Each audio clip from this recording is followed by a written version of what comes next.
Hello, everybody, and welcome back to The Professional Student. Today, I'm going to be discussing Subway sandwiches again, but in this regard, the framework that we're going to be looking at is Porter's Five Forces analysis. I don't know if y'all have heard of Michael Porter or not. If you are studying any type of business administration degree, the chances are very, very high. But just in case you don't know who Michael Porter is, he is a professor emeritus. He's an economist, a researcher, an author, an advisor, a speaker, and a teacher. He is globally known, and his research is widely accepted and used and put into practice by many, many organizations. Michael Porter has developed many frameworks, including the Five Forces model. This was first published in 1979. So you can kind of see you have threat of new entry, competitive rivalry, supplier power, threat of substitution, and buyer power. This analyzes a lot of external forces as well as examining some internal forces, whether or not the organization has an advantage or a disadvantage regarding the outcome of the particular section of the framework or what the conclusion of the analysis yields. So it'll be interesting to dive into this and explore Subway sandwiches a little bit further, as I have already done a SWOT and pest analysis on the organization. Let's go ahead and talk about threat of new entry, which is moderate. So basically, how do new businesses that enter into the fast food market affect Subway sandwiches? There are a few things to take into consideration. For the customer, it's nothing for a customer to go switch from one restaurant to another restaurant. It happens all the time. Most folks don't eat at the same place over and over again, unless I guess they're really like die-hard fans of that particular restaurant or that particular brand. But most people enjoy variety in their life, and so it's not uncommon for people to switch restaurants. But the issue is when you can't get people to come back as a repeat customer. So while Subway does have a strong brand, their customer loyalty is low, as I have previously discussed in my other framework analyses, because 90% of folks are aware of Subway, but they only retain, I think, like 25% of their customer base. It might be a little bit higher than that. Don't hold me to that. But working to Subway's advantage is their scale. While they're no longer the largest restaurant in the world, they're right behind McDonald's. They still have over 36,000 locations. So if a serious competitor was to come into picture, they would have to be able to compete with Subway on a local, on a regional, and on a global level, as Subway is a multinational franchise operations. Now, does that mean that how one restaurant, let's say I'm in Asheville and one restaurant opens up and they have similar offerings to a Subway, which could affect sales locally, but given the big picture of Subway and how large they are, it's not going to really affect the corporation itself. It might affect that franchise owner, but it's not going to affect the overall corporation. So it just depends on how you look at things. But there are some things that Subway can do to help change this, and that is improving their marketing mix. So a marketing mix is known as the 4Ps. Basically, 4Ps are in any, it's like if you're a marketing major, but they consist of your products, your prices, the places, and the promotions. That's the basics of the four P's.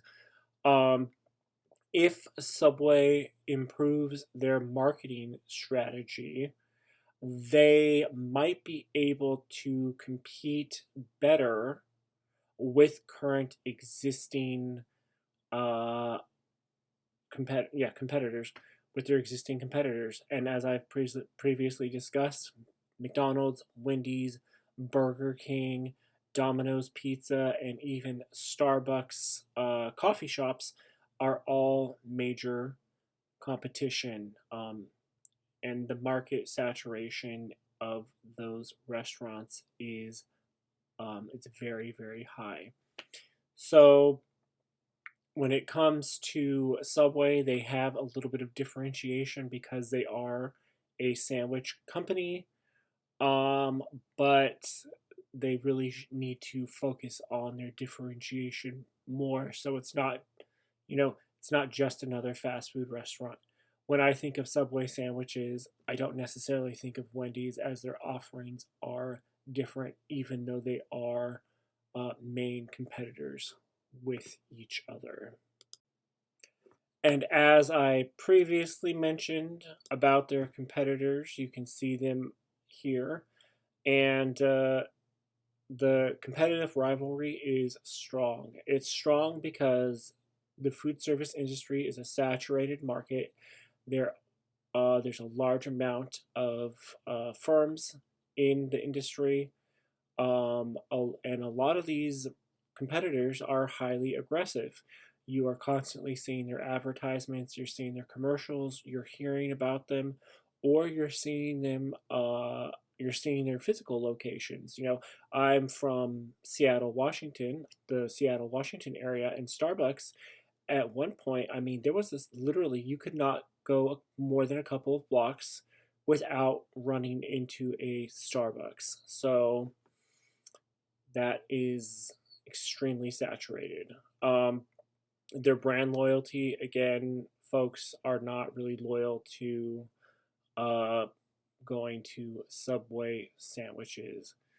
So I think that something that Subway could do is maybe again focus on their differentiation, as diners often look for different tastes. They like different food, and it's so easy for them to switch from Subway and go somewhere else for their meal.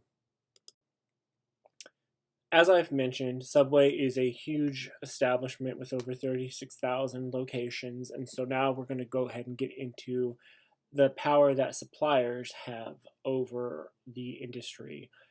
Supplier power is pretty weak regarding Subway sandwiches because of the volume of product that Subway orders. And so you have to think about Subway having their suppliers. It's easier for Subway sandwiches to switch suppliers than it is for those suppliers to go out and find new clients, right? The switching costs are high for the suppliers to another food service firm. So them being a major buyer is an advantage. However, with their ability to switch suppliers, it could work in their advantage by having a differentiated supply chain in order to improve business operations. Um, if you have one supplier, you're heavily reliant on them. If they want to increase their prices, there's not much that you can do about it as an organization, as opposed to having 5 or 6 suppliers in your lineup and you can say, hey, do you have this, or can you make this, or can you get it at a better price because I'm ordering such huge quantities. They're able to take advantage of economies of scale, and perhaps they can get a lower price by diversifying their supply chain. Diving into buying power, so food service differentiation is low to moderate. We've talked about that. Yes, Subway sandwich is a fast food restaurant, which is a highly saturated industry, but they specialize in a niche market by primarily focusing on Subway sandwiches with a few other product offerings. However, there are other establishments that do offer Subway sandwiches, or some folks don't necessarily care where their meals are coming from, and they will simply go with the cheapest or cheaper option. So that's a lot to take into consideration. Um, Buying power is not really high because you have to think about the individual customer. If you have one person making small purchases, that is not really strong, as opposed to families who are going out to restaurants. They have more buying power because they are spending more money, but on the individual level, making small purchases compared to the total revenue, it's not that significant, but that's why it can kind of be moderate depending on the quantity of customers going to that restaurant. I was looking at Subway's menu, and the first thing I noticed is that they have a bunch of things on there that I haven't seen before. I know they have their traditional sandwiches, but they had another option which had like 33% meat with a bunch of different sandwiches listed there. And at the end of the day, a lot of those options were really, by the time you add in everything that you want, plus a drink and take into account for tax, you're going to be paying over $15, perhaps even more, depending on the type of sandwich that you purchase. So we talk about the sensitivity to price change, which has to do with disposable income, how much money people have, which is impacted by social trends and the economic client that depends on where people are going to eat. And right now, things are expensive, and there are options, many options outside of Subway. Which brings me into the threat of substitutions, which is moderate. You know, there are many available substitutions, um, which can limit their threat to the submarine sandwich. But these substitutions include, you can go out to a different restaurant. You can choose to eat in and have a home cooked meal. You can purchase frozen meals or like TV dinners that you just pop in the microwave or heat up in the oven.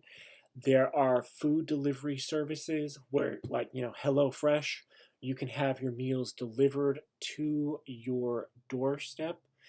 And there's also offerings that are available in grocery stores. Many large chain grocery stores, or even small, like gas stations and whatnot, they have their own delis or food product offerings that are similar to Subway sandwich.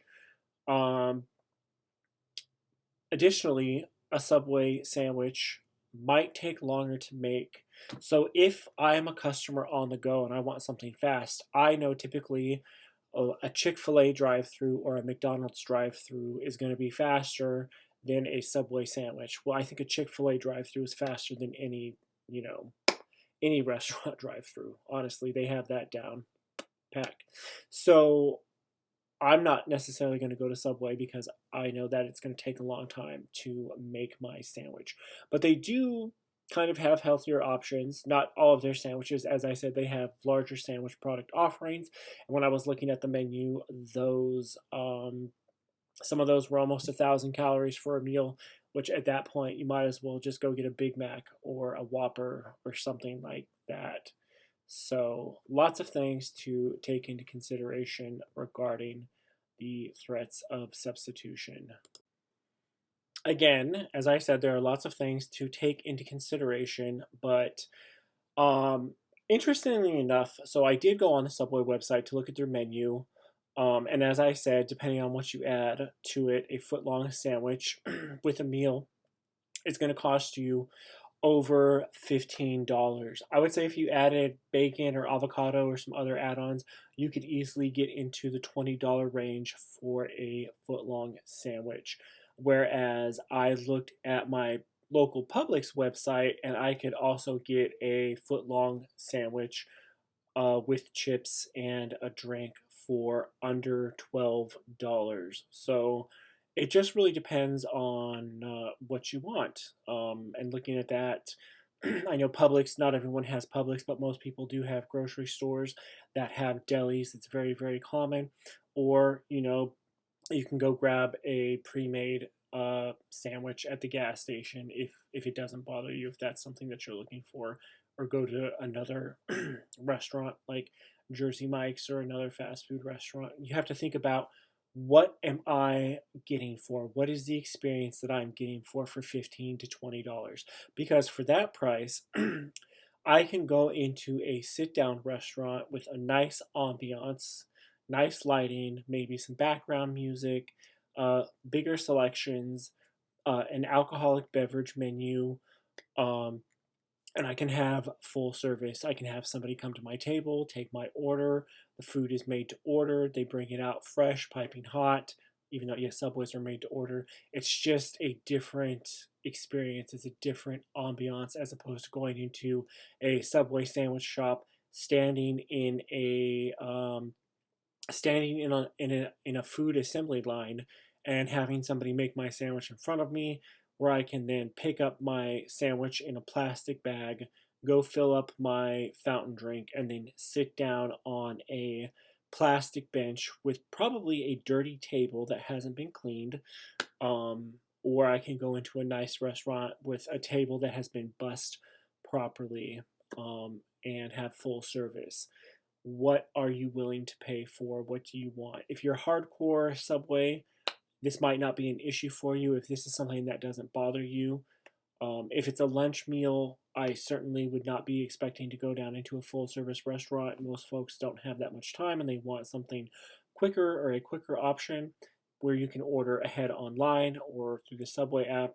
But also on my Publix website, I saw that you could also order online and then just go pick up your sandwich. So again, where there's not much differentiation there between what Subway is offering versus what other people are offering. And as I said, something that Subway could do is improve their marketing mix, which is their 4Ps. So lots to take into consideration. Personally, given the state of the economy, I would not go to Subway sandwiches and want to pay that price, and have that type of experience where I could go somewhere else in a sit down restaurant and have a much more pleasant overall experience. And again, with their marketing mix, I didn't know about the different sandwiches that Subway had until I physically went on their website and looked at their menu. So if I don't know that, other folks might know that, might not know that. And so it's like, work on that marketing mix, get that information out there. Their website was also frustrating to navigate. I didn't like it. I had to click on multiple things, and then when I finally got to the main menu, you have all the sandwiches listed out with no prices. So now I have to go in and do more clicking and go to this huge drop down menu that just keeps scrolling and scrolling and scrolling forever. It honestly, I don't have the attention span for it. Maybe other people do. Maybe this is something that is normal for a restaurant. I don't know. I just found their menu selection process to be too much. It was too long. But thank you for stopping by. I hope you all enjoyed this. The references will be on the next slide, and I will also include a reference list below this video.